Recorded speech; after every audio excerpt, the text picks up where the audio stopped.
क्या आपने कभी सोचा है कि भारत की राजनीति में एक ऐसा भी नेता हुआ जिसकी बात सुनने के लिए सत्ता पक्ष भी उतनी ही गंभीरता से बैठता था जितनी विपक्ष।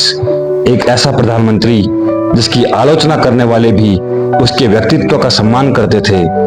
एक ऐसा वक्ता जिसकी आवाज संसद में गूंजती थी तो शब्द केवल भाषण नहीं होते थे बल्कि लोकतंत्र की गरिमा बन जाते थे। जिस नेता ने दुनिया की महाशक्तियों की परवाह किए बिना भारत को परमाणु शक्ति घोषित किया, जिसने पाकिस्तान की ओर दोस्ती का हाथ भी बढ़ाया और जब उसी पाकिस्तान ने विश्वासघात किया तो उसे दृढ़ता से कारगिल में भारत का सम्मान भी बचाया। जिसने देश को आधुनिक राजमार्गों का ऐसा नेटवर्क दिया जिसने भारत की अर्थव्यवस्था की दिशा बदल दी, जिसने गठबंधन की राजनीति को अस्थिरता नहीं बल्कि स्थिर नेतृत्व का उदाहरण बना दिया। लेकिन सबसे बड़ा सवाल यह है, आखिर ऐसा क्या था अटल बिहारी वाजपेयी में कि विरोधी दलों के नेता भी उनके उठने पर मेज थपथपाते थे? क्यों उन्हें केवल एक राजनेता नहीं बल्कि भारतीय लोकतंत्र की सबसे सम्मानित आवाजों में गिना जाता है? आज हम जानेंगे उस नेता की पूरी कहानी, संघर्ष से शिखर तक की कहानी, एक कवि की, एक पत्रकार की, एक राष्ट्रवादी की और एक ऐसे प्रधानमंत्री की जिसने भारत को नई दिशा दी। अगर आप भी भारत के महान नेताओं के जीवन, इतिहास और राजनीति की ऐसी ही गहराई से जानकारी चाहते हैं तो अभी हमारे चैनल को सब्सक्राइब कीजिए और वीडियो को लाइक जरूर कीजिए, क्योंकि हम यहाँ केवल खबरें नहीं, इतिहास की धड़कनों को आपके सामने लेकर आते हैं। नमस्कार दोस्तों, मैं हूं अमित नौटियाल और आप देख रहे हैं हमारे चैनल। आइए शुरू करते हैं भारत के पूर्व प्रधानमंत्री, भारत रत्न, ओजस्वी वक्ता और अद्भुत व्यक्तित्व के धनी अटल बिहारी वाजपेयी की। 25 दिसंबर 1924 मध्य प्रदेश की ग्वालियर रियासत एक साधारण ब्राह्मण परिवार में जन्म लेने वाला एक बालक शायद स्वयं भी नहीं जानता था कि आने वाले समय में उसका नाम भारतीय लोकतंत्र के इतिहास में स्वर्ण अक्षरों में लिखा जाएगा। उनके पिता कृष्ण बिहारी वाजपेयी शिक्षक होने के साथ साथ एक प्रतिष्ठित कवि भी थे। साहित्य और भाषा का संस्कार उन्हें घर से मिला। यही कारण था कि अटल जी ने बचपन से ही शब्दों को केवल बोलना नहीं, उन्हें जीना सीखा। लेकिन यह कहानी केवल एक कवि की नहीं है, यह कहानी उस इंसान की है जिसने कविता के भाव और राजनीति के यथार्थ के बीच अद्भुत संतुलन बनाया। कॉलेज के दिनों में वे राष्ट्रीय स्वयंसेवक संघ से जुड़े, राजनीति विज्ञान में स्नातकोत्तर की पढ़ाई पूरी की, लेकिन वकालत अधूरी छोड़कर सार्वजनिक जीवन का रास्ता चुन लिया। उन्होंने पत्रकारिता भी की, राष्ट्रधर्म, वीर अर्जुन और स्वदेश जैसे प्रकाशकों का संपादन भी किया। उस समय उनकी लेखनी में राष्ट्रवाद, लोकतंत्र और भारतीय संस्कृति की स्पष्ट झलक दिखाई देती थी। लेकिन उनका असली परिचय अभी बाकी था। भारत उन्हें एक ऐसे वक्ता के रूप में जानने वाला था जिसकी आवाज आने वाले कई दशकों तक संसद की पहचान बनने वाली थी। 1957 उत्तर प्रदेश के बलरामपुर से वे पहली बार लोकसभा पहुंचे। यहीं से शुरू हुआ भारतीय संसद का वह अध्याय जिसने आने वाले 4 दशकों तक राजनीति की दिशा प्रभावित की। अटल बिहारी वाजपेयी उन नेताओं में थे जो सरकार का विरोध करते थे लेकिन कभी देश का विरोध नहीं करते थे। उनकी राजनीति का मूल सिद्धांत था राष्ट्र पहले, दल बाद में। यही कारण था कि जब भी संसद में राष्ट्रीय सुरक्षा, विदेश नीति या देश हित का कोई बड़ा विषय आता तो वे केवल विपक्ष के नेता की तरह नहीं बोलते थे बल्कि पूरे भारत की आवाज बनकर बोलते थे। उनके भाषणों में तीखापन था लेकिन कटुता नहीं। उनकी आलोचना में तथ्य थे लेकिन व्यक्तिगत आक्षेप नहीं। उनके शब्दों में दृढ़ता थी लेकिन लोकतांत्रिक मर्यादा भी। धीरे धीरे संसद के भीतर उनकी प्रतिष्ठा इतनी बढ़ गई कि राजनीति विरोधी भी उनके भाषण सुनने के लिए अपनी सीटों पर बैठ जाते थे। कहा जाता है कि जब वे बोलते थे तो संसद में शोर अपने आप कम हो जाता था। यही उनकी सबसे बड़ी ताकत थी। वे शब्दों से राजनीति नहीं करते थे, वे शब्दों से विश्वास पैदा करते थे। इसी दौर में उनका संबंध डॉक्टर श्यामा प्रसाद मुखर्जी और पंडित दीनदयाल उपाध्याय जैसे नेताओं से गहरा हुआ। भारतीय जनसंघ के निर्माण और विस्तार में उन्होंने महत्वपूर्ण भूमिका निभाई और आगे चलकर उनके राष्ट्रीय अध्यक्ष भी बने। लेकिन उनका सबसे बड़ा कद केवल पार्टी तक सीमित नहीं रहा, वे पूरे विपक्ष की सबसे मजबूत आवाज बन चुके थे। उस समय देश में कांग्रेस का लगभग एक छत्र शासन था। ऐसे माहौल में विपक्ष के पास संख्या कम थी, लेकिन अटल बिहारी वाजपेयी जैसे नेताओं के कारण उनकी आवाज बेहद प्रभावशाली थी। उन्होंने सरकार की गलत नीतियों की आलोचना की, लेकिन जहां राष्ट्र हित का प्रश्न आया वहां खुलकर सहयोग भी दिया। यही कारण था कि समय के साथ उनकी छवि केवल एक विपक्षी नेता की नहीं बल्कि एक जिम्मेदार राष्ट्र नेता की बनती चली गई। यही वह दौर था जब देश के पहले प्रधानमंत्री जवाहरलाल नेहरू ने भी उनके भाषणों से प्रभावित होकर उनके उज्जवल भविष्य की चर्चा की। चाहे इस प्रसंग के अलग अलग संस्करण प्रचलित हों, लेकिन इसमें कोई संदेह नहीं कि संसद में अटल जी के व्यक्तित्व कला का सम्मान कभी सभी दलों में था। यहीं से शुरू होती है वह यात्रा जो आगे चलकर उन्हें भारत का प्रधानमंत्री बनाएगी। लेकिन प्रधानमंत्री बनने से पहले उन्हें एक ऐसी जिम्मेदारी मिली जिसने पूरी दुनिया में भारत की प्रतिष्ठा को नई पहचान दी। जनता पार्टी की सरकार बनी और अटल बिहारी वाजपेयी बने भारत के विदेश मंत्री। यहीं से उनकी अंतर्राष्ट्रीय पहचान शुरू होती है और यहीं से शुरू होता है वह अध्याय जिसने संयुक्त राष्ट्र के मंच पर पहली बार हिंदी को पूरी दुनिया के सामने गर्व से गूंजा दिया। यह केवल विदेश मंत्री, यह केवल एक पद नहीं था, यह वह जिम्मेदारी थी जहां से दुनिया भारत को देखती थी। साल 1977 देश ने आपातकाल का दौर देखा। लोकतंत्र ने एक कठिन परीक्षा पास की थी। जनता पार्टी की सरकार बनी और मोरारजी देसाई अटल बिहारी वाजपेयी को भारत का विदेश मंत्री बनाया। यह पहली बार था जब दुनिया भारतीय विदेश नीति में एक नई शैली देख रही थी। अटल बिहारी वाजपेयी आक्रामक भाषा के नेता नहीं थे, लेकिन जब भारत के सम्मान की बात आती थी तो उनके शब्द तलवार से भी अधिक प्रभावशाली हो जाते थे। विदेश मंत्री बनने के बाद उन्होंने दुनिया को यह संदेश दिया कि भारत किसी के सामने झुकने वाला राष्ट्र नहीं बल्कि सम्मान के साथ मित्रता निभाने वाला देश है। और फिर आया वह ऐतिहासिक दिन, संयुक्त राष्ट्र महासभा। दुनिया के लगभग हर बड़े देश के प्रतिनिधि उपस्थित थे। सभी को उम्मीद थी कि भारत का विदेश मंत्री अंग्रेजी में भाषण देगा, लेकिन अटल बिहारी वाजपेयी ने इतिहास रच दिया। उन्होंने संयुक्त राष्ट्र के मंच से हिंदी में भाषण दिया। यह केवल भाषा का चुनाव नहीं था, यह भारत के आत्मसम्मान की घोषणा थी। दुनिया ने पहली बार देखा कि भारत अपनी भाषा में भी उतने ही आत्मविश्वास के साथ बोल सकता है। उस दिन करोड़ों भारतीयों ने महसूस किया कि हिंदी केवल भारत की भाषा नहीं बल्कि विश्व मंच पर सम्मान के साथ खड़ी होने वाली भाषा भी है। यही अटल बिहारी वाजपेयी थे जो शब्दों से भारत का सम्मान बढ़ाना चाहते थे, लेकिन राजनीति कभी सीधी रेखा में नहीं चलती। जनता पार्टी की सरकार टूट गई, देश फिर राजनीतिक अस्थिरता के दौर में पहुंच गया। अब एक नए राजनीतिक विकल्प की आवश्यकता थी। साल 1980 भारतीय राजनीति में एक नए अध्याय की शुरुआत हुई। भारतीय जनता पार्टी का गठन हुआ।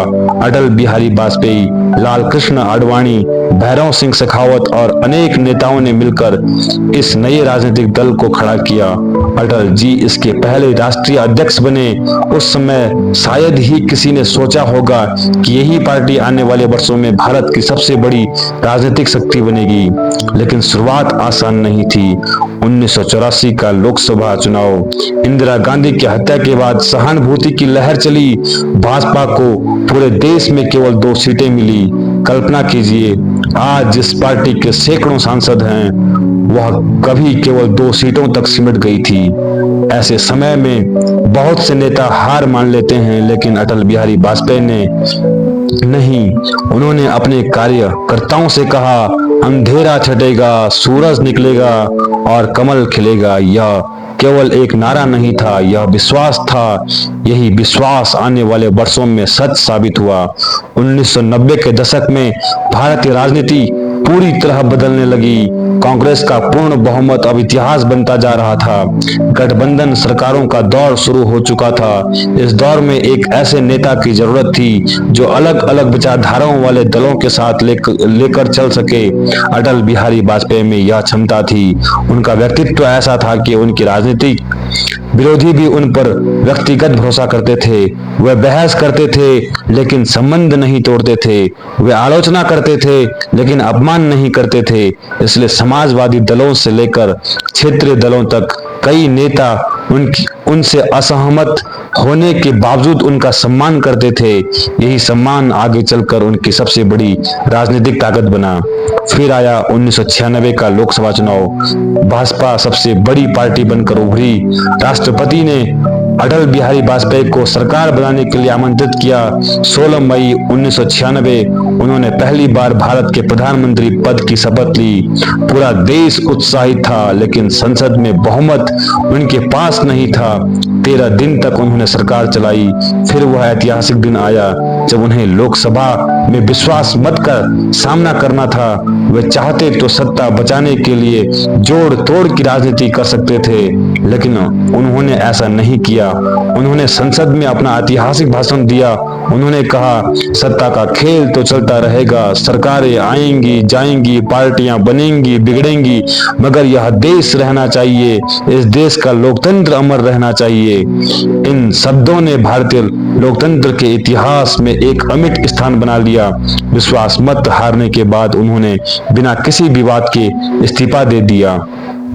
यही वह क्षण था जब उनके विरोधियों ने भी माना कि राजनीति केवल सत्ता का खेल नहीं होती, सिद्धांत भी होते हैं। लेकिन यह अंत नहीं था, यह तो एक बड़े अध्याय की शुरुआत थी।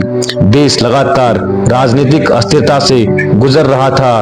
लोग एक स्थिर सरकार चाहते थे और 2 वर्ष बाद 1998 में अटल बिहारी वाजपेयी एक बार फिर प्रधानमंत्री बने। इस बार उनके सामने केवल सरकार चलाने की चुनौती नहीं थी, बल्कि ऐसा निर्णय लेना था जो आने वाले कई दशकों तक भारत की वैश्विक पहचान बदल दे। यह निर्णय था पोखरण परमाणु परीक्षण। लेकिन इस निर्णय को पूरी दुनिया से छिपाकर कैसे अंजाम दिया गया, कैसे अमेरिका की खुफिया एजेंसी CIA और आधुनिक जासूसी उपग्रह भी इसकी भनक तक नहीं लगा सके, और क्यों इस एक फैसले ने भारत को विश्व राजनीति में नई ऊंचाई पर पहुंचा दिया। पोखरण से कारगिल तक जब पूरी दुनिया ने भारत की नई ताकत देखी, 1998 भारत की राजनीति एक बार फिर अटल बिहारी वाजपेयी के हाथों में थी। यह उनका दूसरा कार्यकाल था, लेकिन इस बार उनके सामने केवल सरकार चलाने की चुनौती नहीं थी। उनके सामने एक ऐसा निर्णय लेना था जो भारत के आने वाले कई दशकों की सुरक्षा, विदेश नीति और वैश्विक पहचान को बदलने वाला था। यह फैसला केवल एक वैज्ञानिक परीक्षण नहीं था, यह भारत की आत्मविश्वास की घोषणा बनने वाला था। उस समय दुनिया की परमाणु व्यवस्था कुछ चुनिंदा देशों के हाथों में थी। अमेरिका, रूस, ब्रिटेन, फ्रांस और चीन जैसे देश परमाणु शक्ति से लैस थे। भारत ने 1974 में पहला परमाणु परीक्षण किया था, लेकिन उसके बाद लगभग 24 वर्षों तक कोई परीक्षण नहीं हुआ। इस बीच अंतर्राष्ट्रीय दबाव लगातार बढ़ रहा था। भारत पर परमाणु अप्रसार संधि NPT और व्यापक परमाणु परीक्षण प्रतिबंध संधि CTBT से जुड़ने का दबाव बनाया जा रहा था।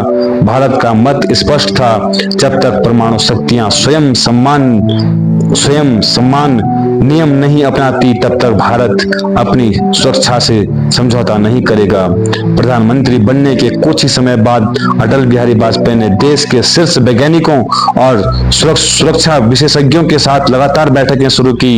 इन बैठकों में एक ही प्रश्न था, क्या भारत अब वह कदम उठाने के लिए तैयार है जिसका इंतजार वर्षों से था।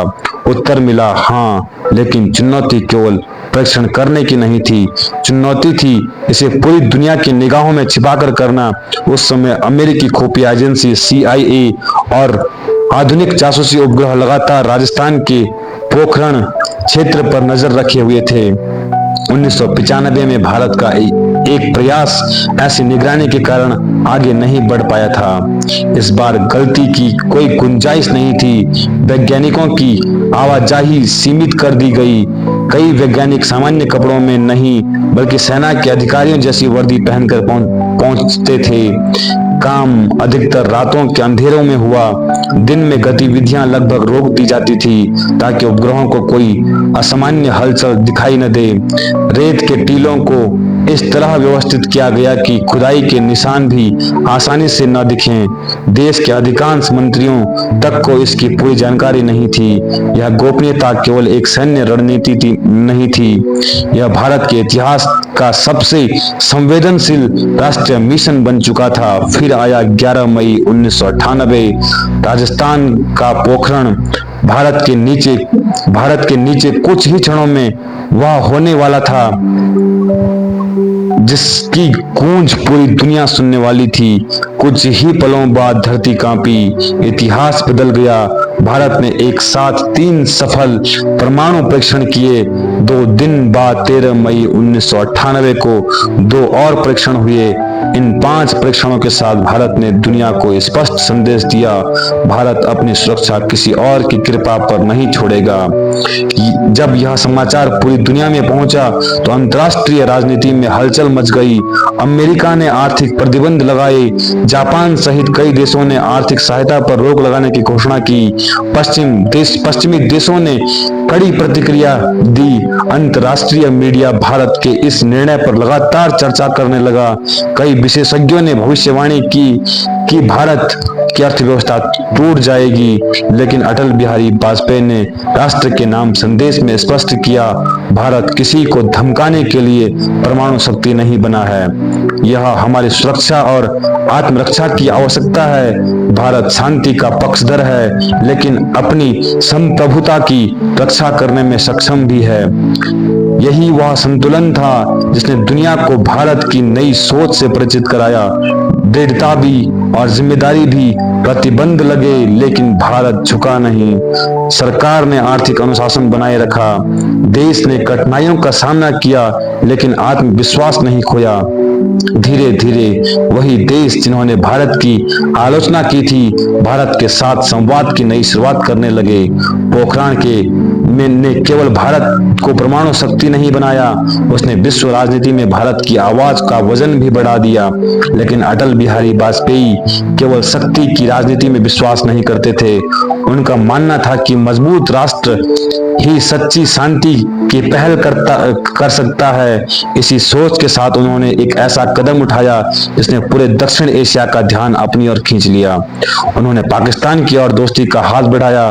फरवरी 1999 दिल्ली से लाहौर तक चलने वाली सदा-ए सरहद बस सेवा शुरू हुई।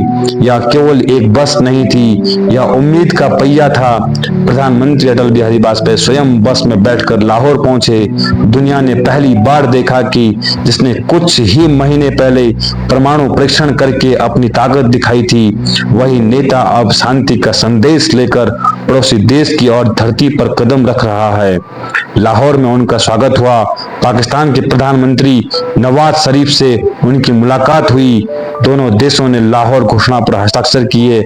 ऐसा लगा कि शायद दशकों पुरानी दुश्मनी अब संवाद में बदल जाएगी, लेकिन इतिहास ने एक और कठिन परीक्षा तैयार कर रखी थी। जिस हाथ में अटल जी शांति का संदेश लेकर गए थे, उसी हाथ का जवाब कुछ महीनों बाद विश्वासघात से मिलने वाला था।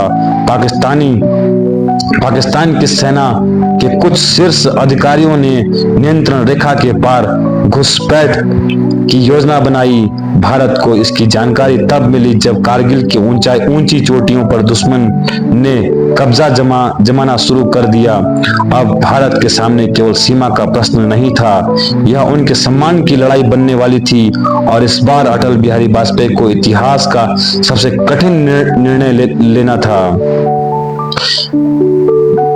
1999 जब पूरा देश यह मानने लगा था कि भारत अब और पाकिस्तान के रिश्ते शायद एक नई दिशा में बढ़ रहे हैं, तभी हिमालय की बर्फ से ढकी चोटियों पर एक ऐसी साजिश जन्म ले चुकी थी जिसने पूरे देश को झकझोर दिया।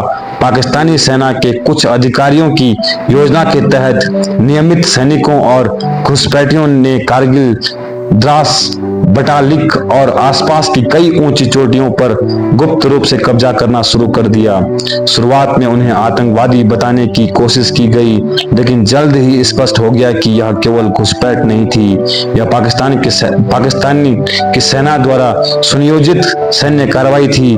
भारत के सामने चुनौती असाधारण थी। दुश्मन ऊंचाई पर बैठा था और भारतीय सैनिकों को लगभग सीधी चढ़ाई करते हुए हमला करना था। ऑक्सीजन कम था, तापमान शून्य से कई डिग्री नीचे था और हर कदम पर मौत का खतरा, लेकिन भारतीय सेना पीछे हटने वालों में से कहाँ नहीं थी। दिल्ली में प्रधानमंत्री अटल बिहारी वाजपेयी लगातार सेना प्रमुखों, रक्षा अधिकारियों और राष्ट्रीय सुरक्षा सलाहकारों से बैठकें कर रहे थे। उनके सामने सबसे कठिन प्रश्न यही था कि भारत अंतर्राष्ट्रीय सीमा पार करके जवाबी हमला करे। सेना के पास क्षमता थी, लेकिन अटल बिहारी वाजपेयी ने ऐसा निर्णय लिया जिसने पूरी दुनिया का ध्यान भारत की ओर खींच लिया। उन्होंने स्पष्ट निर्देश दिया, भारतीय सेना LOC यानी नियंत्रण रेखा पार नहीं करेगी। यह निर्णय सैन्य दृष्टि से कठिन था क्योंकि इससे अभियान और चुनौतीपूर्ण हो गया, लेकिन कूटनीतिक दृष्टि से यह अत्यंत महत्वपूर्ण साबित हुआ। भारत ने दुनिया को दिखाया कि वह अपने क्षेत्र की रक्षा करेगा, लेकिन संघर्ष का अनावश्यक विस्तार नहीं करेगा। यही कारण था कि अंतर्राष्ट्रीय समुदाय का बड़ा हिस्सा भारत के पक्ष में खड़ा हुआ। अब शुरू हुआ ऑपरेशन विजय। भारतीय सेना ने एक चोटी वापस लेने का संकल्प लिया। टोलोलिंग पॉइंट 5140, टाइगर हिल, हर नाम भारतीय शौर्य का प्रतीक बन गया। देश ने अपने अनेक वीर सपूत खोए। कैप्टन विक्रम बत्रा का ए दिल मांगे मोर केवल एक वाक्य नहीं रहा, बल्कि पूरे देश का साहस का प्रतीक बन गया। Lieutenant Manoj Kumar Pande, grenadier Yogendra Singh Yadav, rifleman Sanjay Kumar और अनेक वीरों ने अद्भुत साहस का परिचय दिया। इन वीरों के पराक्रम ने भारत की विजय सुनिश्चित की, लेकिन दिल्ली में बैठा नेतृत्व भी उतना ही महत्वपूर्ण था। अटल बिहारी वाजपेयी ने हर मंच से स्पष्ट कहा, हम युद्ध नहीं चाहते, लेकिन यदि कोई भारत की भूमि पर कब्जा करेगा तो उसे हटाकर ही दम लेंगे। यह शब्द केवल बयान नहीं थे, यह पूरे राष्ट्र का संकल्प था। युद्ध के दौरान उन्होंने राजनीतिक लाभ लेने की कोशिश नहीं की। उन्होंने विपक्षी नेताओं को भी जानकारी दी और राष्ट्रीय एकता बनाए रखने का प्रयास किया। यही उनकी राजनीति की सबसे बड़ी विशेषता थी। उनके लिए युद्ध चुनाव का मुद्दा नहीं, राष्ट्र की सुरक्षा का विषय था। धीरे धीरे भारतीय सेना ने सभी प्रमुख चोटियों पर फिर से तिरंगा फहरा दिया। जुलाई 1999 भारत ने कारगिल में निर्णायक सफलता प्राप्त की। पाकिस्तान को पीछे हटना पड़ा। यह केवल एक सैन्य विजय नहीं थी, यह भारत की राजनीतिक, कूटनीतिक और नैतिक विजय थी। दुनिया ने देखा कि भारत ने सीमा पार किए बिना अपना क्षेत्र वापस लिया। यही कारण था कि अंतर्राष्ट्रीय मंच पर भारत की विश्वसनीयता और मजबूत हुई। कारगिल युद्ध के बाद अटल बिहारी वाजपेयी की छवि केवल एक राजनेता के नहीं रही, वे एक ऐसे प्रधानमंत्री के रूप में उभरे जिसने शांति की पहल भी की और आवश्यकता पड़ने पर दृढ़ नेतृत्व भी दिखाया। लेकिन उनकी सबसे बड़ी परीक्षा अभी समाप्त नहीं हुई थी। अब उन्हें केवल युद्ध नहीं जीतना था, उन्हें भारत का भविष्य भी बनाना था। उन्होंने समझ लिया था कि किसी राष्ट्र की वास्तविक शक्ति केवल उसकी सेना नहीं होती, उसकी सड़कें, उसकी अर्थव्यवस्थाएं, उसकी संचार व्यवस्था, उसका ग्रामीण विकास और उसके युवाओं का अवसर भी उतने ही महत्वपूर्ण होते हैं। यहीं से शुरू होता है अटल बिहारी वाजपेयी के शासन का वह अध्याय जिसने आधुनिक भारत की बुनियादी ढांचे को नई दिशा दी। एक ऐसी योजना जिसने दिल्ली, मुंबई, चेन्नई और कलकत्ता को विकास की एक ही रेखा में जोड़ दिया। एक ऐसा निर्णय जिसका लाभ आज भी करोड़ों भारतीय हर दिन उठा रहे हैं। यह थी स्वर्णिम चतुर्भुज परियोजना। अटल बिहारी वाजपेयी की स्वर्णिम चतुर्भुज परियोजना। जब युद्ध जीतने वाला नेता विकास की राह पर निकल पड़ा, कारगिल युद्ध समाप्त हो चुका था, देश ने अपने वीर सपूतों को खोया था, लेकिन पूरे भारत ने यह भी देख लिया था कि उसके पास ऐसा नेतृत्व है जो शांति भी चाहता है और आवश्यकता पड़ने पर कठोर निर्णय भी लेने का साहस रखता है। अक्टूबर 1999 लोकसभा चुनाव हुए। राष्ट्रीय जनतांत्रिक गठबंधन एनडीए एक बार फिर जनता के सामने था। इस बार जनता ने अटल बिहारी वाजपेयी के नेतृत्व पर भरोसा जताया। वे तीसरी बार भारत के प्रधानमंत्री बने और यही वह कार्यकाल था जिसे आज भी अनेक लोग उनके शासन का सबसे महत्वपूर्ण दौर मानते हैं। लेकिन इस बार उनकी प्राथमिकता केवल राजनीति नहीं थी, उनका लक्ष्य था 21वीं सदी के भारत की नींव तैयार करना। अटल जी अक्सर कहा करते थे कि किसी भी राष्ट्र की असली ताकत केवल उसके हथियार नहीं होती, उसके सड़कें, उसके बंदरगाह, उसके हवाई अड्डे, उसके संचार तंत्र, उसके गांव और उसके युवाओं तक पहुंचने वाले अवसर ही किसी देश को महान बनाते हैं। इसी सोच से जन्म हुआ स्वर्णिम चतुर्भुज परियोजना। कल्पना कीजिए, यदि दिल्ली से मुंबई तक माल पहुंचने में कई दिन अधिक लगे, यदि चेन्नई से कोलकाता तक उद्योगों का परिवहन धीमा हो, यदि किसानों की उपज समय पर बाजार तक न पहुंचे, तो अर्थव्यवस्था कितनी प्रभावित होगी। अटल बिहारी वाजपेयी ने इस समस्या को केवल सड़क निर्माण का विषय नहीं माना, उन्होंने इसे भारत की आर्थिक भविष्य का प्रश्न माना। स्वर्णिम चतुर्भुज परियोजना के अंतर्गत दिल्ली, मुंबई, चेन्नई और कोलकाता देश के 4 प्रमुख महानगरों को आधुनिक राष्ट्रीय राजमार्गों से जोड़ने का विशाल अभियान शुरू हुआ। यह उस समय भारत की सबसे महत्वाकांक्षी सड़क परियोजनाओं में से एक थी। हजारों किलोमीटर लंबी राष्ट्रीय राजमार्गों का निर्माण और उन्नयन शुरू हुआ। इसके प्रभाव केवल यात्रा तक सीमित नहीं रहे। जहां सड़क पहुंची वहां उद्योग पहुंचे, जहां उद्योग पहुंचे वहां रोजगार पहुंचा, जहां परिवहन बेहतर हुआ वहां व्यापार तेज हुआ। कई अर्थशास्त्रियों का मानना है कि भारत के तेज आर्थिक विस्तार में बेहतर राष्ट्रीय राजमार्गों की महत्वपूर्ण भूमिका रही। लेकिन अटल जी की सोच केवल महानगरों तक सीमित नहीं थी। उन्होंने महसूस किया कि यदि गांव सड़क से नहीं जुड़ेंगे तो विकास भी अधूरा रहेगा। इसी सोच के साथ शुरू हुई प्रधानमंत्री ग्राम सड़क योजना। इस योजना का उद्देश्य था कि दूर दराज के ग्रामीण क्षेत्रों को हर मौसम में उपयोगी सड़कों से जोड़ा जाए। पहाड़ों के गांव, रेगिस्तान की बस्तियां, जंगलों के बीच बसे इलाके, जहां कभी बरसात के दिनों में पहुंचना कठिन होता था, वहां धीरे धीरे सड़क पहुंचने लगी। इन सड़कों ने केवल दूरी कम नहीं की, उन्होंने अवसरों की दूरी भी कम की। अब किसान अपनी उपज जल्दी बाजार तक पहुंचाने लगे। गर्भवती महिलाओं को अस्पताल पहुंचना आसान हुआ। बच्चों के लिए स्कूल तक पहुंचना सरल हुआ। ग्रामीण अर्थव्यवस्था में नई गति आई। अटल बिहारी वाजपेयी विकास को केवल सड़कों की चमक नहीं मानते थे, वे चाहते थे कि भारत का विकास गांव की चौपाल तक दिखाई दे। लेकिन सड़कें ही सब कुछ नहीं थी। उन्हें यह भी समझ में आ गया था कि आने वाला युग सूचना और संचार का होगा और यदि भारत इस दौड़ में पीछे रह गया तो भविष्य की अर्थव्यवस्था में भी पीछे रह जाएगा। इसी सोच के साथ उनकी सरकार ने दूर संचार क्षेत्र में महत्वपूर्ण नीतिगत परिवर्तन किया। नई दूरसंचार नीति ने निजी क्षेत्र की भागीदारी बढ़ाई, प्रतिस्पर्धा बढ़ी, धीरे धीरे मोबाइल सेवाएं अधिक लोगों तक पहुंचना शुरू हुई। आज जिस डिजिटल भारत की हम कल्पना करते हैं, उसकी शुरुआती नीतिगत नींव उसी दौर में मजबूत होती दिखाई देती है। संचार सस्ता होने लगा, व्यापार तेज हुआ, सूचना का प्रभाव बढ़ा और भारत का आईटी क्षेत्र भी नई ऊर्जा के साथ आगे बढ़ने लगा। यही वह समय था जब दुनिया भारत को केवल एक बड़ा बाजार नहीं बल्कि प्रतिभा और तकनीक की शक्ति के रूप में देखने लगी। अटल बिहारी वाजपेयी के जो यह फैसला था, इसी ने देश को आगे बढ़ाया। भारत की राजनीति में सत्ता बदलती रहती हैं, सरकारें आती हैं, सरकारें चली जाती हैं, लेकिन कुछ व्यक्तित्व ऐसे होते हैं जो केवल अपने समर्थकों के नहीं बल्कि पूरे लोकतंत्र के नेता बन जाते हैं। अटल बिहारी वाजपेयी उन्हीं दुर्लभ नेताओं में से एक थे।